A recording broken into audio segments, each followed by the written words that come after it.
Hello students, today we are going to discuss about the continuation of conflicts topic, that is strategies for managing conflicts or methods of handling conflicts. అసలు కాన్ఫ్లిక్ట్స్ని handle చేయడానికి లేకపోతే conflicts manage చేయడానికి మన strategies ఏంటి, methods ఏంటి అనేది టాపిక్లో చూద్దాం. ఇందులో 3 కాన్సెప్ట్స్ ఉన్నాయి. ఒకటి conflict stimulation and conflict prevention and conflict resolution. అంటే కాన్ఫ్లిక్ట్స్ని స్టిమ్యులేట్ చేసి అంటే ప్రేరేపించి కాన్ఫ్లిక్ట్స్ని ఓవర్కమ్ చేయడం లేకపోతే దాన్ని సాల్వ్ చేయడం ఎలాగా, అసలు కాన్ఫ్లిక్ట్సే రాకుండా ప్రివెంట్ చేయడం ఎలాగా, ఓకే కాన్ఫ్లిక్ట్స్ వచ్చిన తర్వాత దాని రెజల్యూషన్ అంటే దాన్ని సాల్వ్ చేయడం ఎలాగా అనేటువంటి కాన్సెప్ట్స్ని ఇప్పుడు చూద్దాం. అందులో first one conflict stimulation. Conflict stimulation means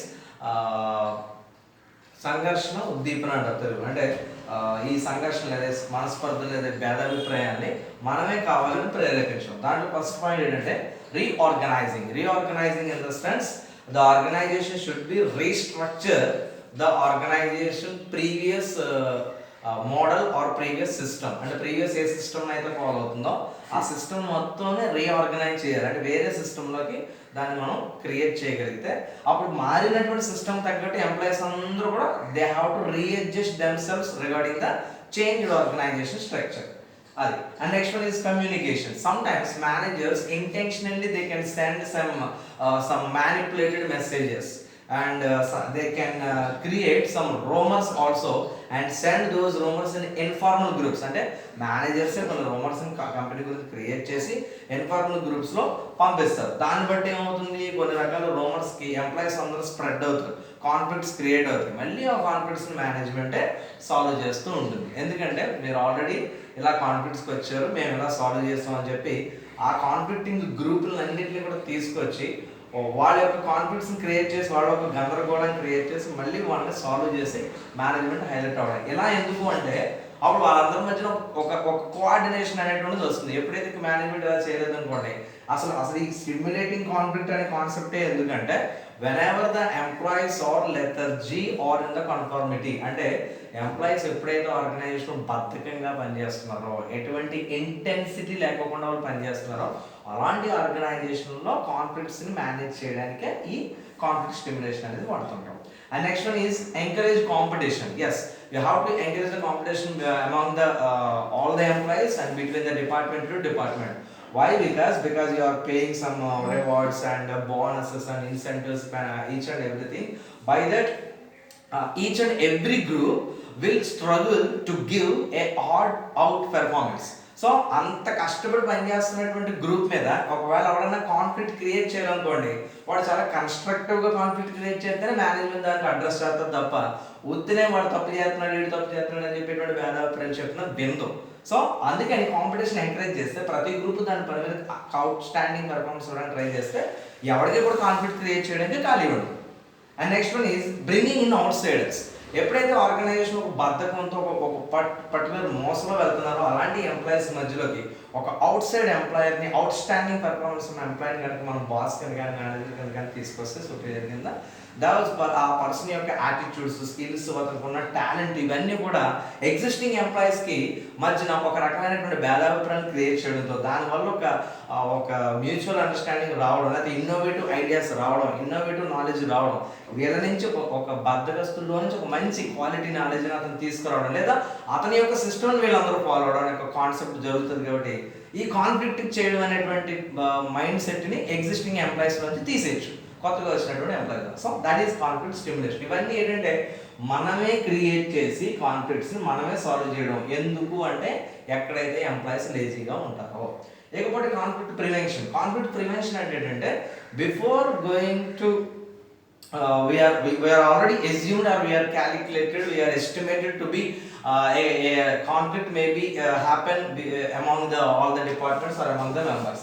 అలాంటప్పుడు దాన్ని మనం ఎలాగా ప్రివెంట్ చేయాలనే కాన్సెప్ట్ ఫస్ట్ మనం సూపర్ ఆర్డినేట్ గోల్స్ సెట్ చేయాలి. సూపర్ ఆర్డినేట్ గోల్స్ అంటే అవి నార్మల్గా ఒక పర్సన్ అచీవ్ అవ్వలేనటువంటి టార్గెట్, నార్మల్గా ఒక గ్రూప్ అచీవ్ అవ్వలేనటువంటి టార్గెట్ మనం ఫిక్స్ చేయాలి. ఆ టార్గెట్ అచీవ్ అయితే కనుక ఖచ్చితంగా మంచి రేంజ్ ఆఫ్ ప్రమోషన్ మనం ప్రకటించాలి.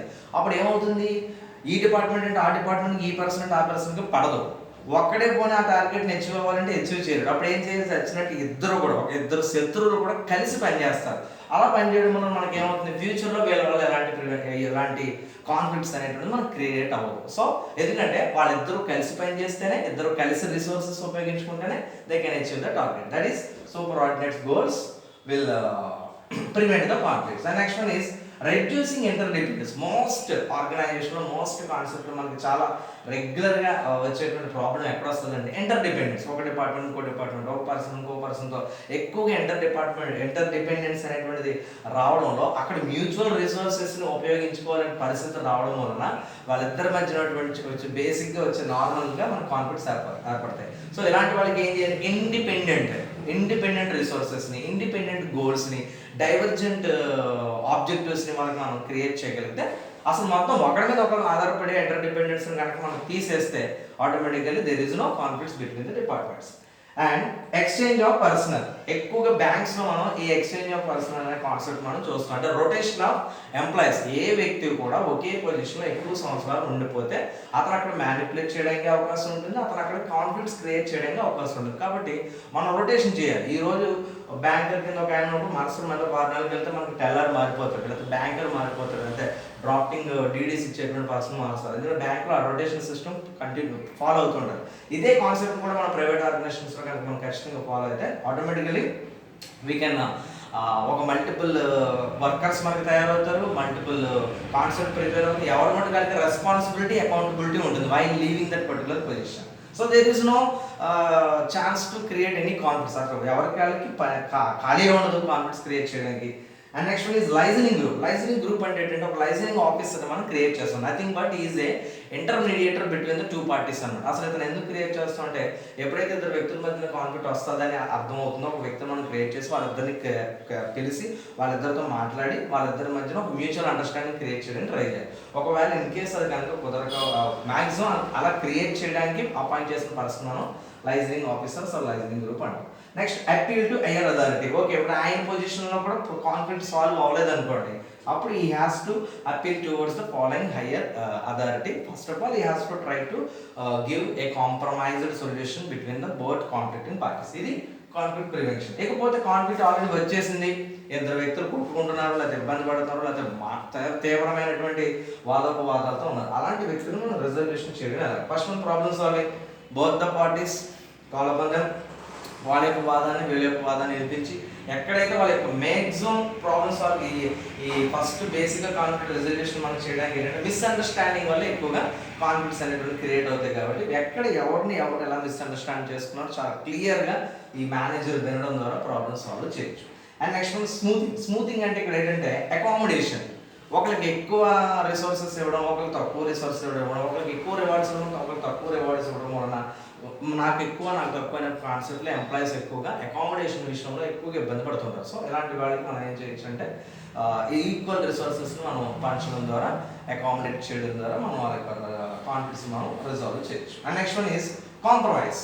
ఇక ఇది ఏంటంటే మేనేజ్మెంటే దిగొచ్చి లేదా పర్టికులర్ పర్సనే దిగొచ్చి ఇద్దరిని కూడా కూర్చోబెట్టి కాంప్రమైజ్ అవ్వండి బాబు అని అడిగి, అంటే చాలా సాఫ్ట్గా వాళ్ళకి అర్థమయ్యేలాగా వాళ్ళకి తప్పేయటం వాళ్ళకి తెలిసేలా చెప్పి, ఒకవేళ ఇద్దరు తప్పులు లేకపోతే ఒక్కసారి తగ్గితే తప్పేయడం అనే కాన్సెప్ట్లో కాంప్రమైజ్ అవ్వమని మేనేజ్మెంటే తగ్గించుకుని లేకపోతే ఒక డౌన్ స్టెప్ తీసుకుని, ఎందుకంటే వాళ్ళిద్దరు చాలా మనకి ఉపయోగపడే ఎంప్లాయీస్ కాబట్టి కాంప్రమైజ్ అవ్వడం one of the strategy. Next one is dominance. ఈ డామినెన్స్ అనేది వచ్చినట్టు మన రివర్స్. ఇందాకేమో మేనేజ్మెంట్ తగ్గుతుంది, ఇప్పటికి వచ్చినట్టు మేనేజ్మెంట్ డామినెంట్ చేస్తుంది. ఎందుకు డామినెంట్ చేస్తుంది అంటే ఎంత చెప్పినా వినట్లేదు, రిజిడ్ స్టాండర్డ్ తీసుకుని అదే పొజిషన్లో ఉన్నారనుకోండి. అలాంటి వ్యక్తులు మనం ఏం చేస్తామంటే ఇక ఇద్దరిని కూడా మనం డామినేట్ చేస్తూ ఖచ్చితంగా డిక్టేట్ చేస్తూ కాన్ఫ్లిక్ట్ని రిజల్యూషన్ చేయడం. ఇంకోటి last and final avoidance and withdrawal. అంటే ఏంటంటే మనం ఎంత చెప్పినా వినుకోకుండా రిజిడ్ కాన్సెప్ట్లో ఉన్నటువంటి వ్యక్తుల్ని పట్టించుకోవడం మానేమని చెప్తుంది. అంటే వాళ్ళు ఎలాంటి ఫైల్స్ మన దగ్గర తీసుకొని చెప్పడం ఏమన్నా నైదర్ సాల్వ్డ్ నార్ అప్రూవ్డ్. ఎటువంటి సొల్యూషన్ మనం ఇవ్వం. ఎంతకుముందు అదే స్టూడెంట్ మనం ముందుకు వచ్చినప్పుడు పలకరించాలనుకోండి, విష్ చేసాం. మనం యాజ్ ఒక టీచర్గా స్టూడెంట్ మనం మంచివాడు అనుకున్నప్పుడు అతను విష్ చేస్తుంటే రెస్పాండ్ అవుతుంది. బట్ వాడి మీద చాలా అనేక రకాల కాన్ఫ్లిక్ట్ క్రియేట్ చేస్తున్నాడు అనుకోండి. ఒక టీచర్ ఏం చేస్తుంటాడు, ఆ స్టూడెంట్ పట్టించుకోడు. అప్పుడు ఆ స్టూడెంట్ రియలైజ్ అవ్వాలి, ఎందుకు మా టీచర్ నన్ను పట్టించుకోవట్లేదంటే నీలో ఏదో తప్పు ఉందని. అలా వాడంతటా వాడే అర్థం చేసుకోవడానికి మనం కొన్నాళ్ళు వాడిని అవాయిడెన్స్ చేస్తూ వాడు ఇచ్చేటువంటి విషయానికి మనం విత్డ్రాల్ అయిపోతే ఆటోమేటిక్గా వాడు రియలైజ్ అయ్యి వాడు మళ్ళీ కాన్ఫ్లిక్ట్ రిజల్యూషన్ తప్పకపోవడం జరుగుతుంది అనేది ఇక్కడ కాన్ఫ్లిక్ట్ రిజల్యూషన్ తీసుకోవచ్చు. So this is about strategies for managing conflicts. Thank you.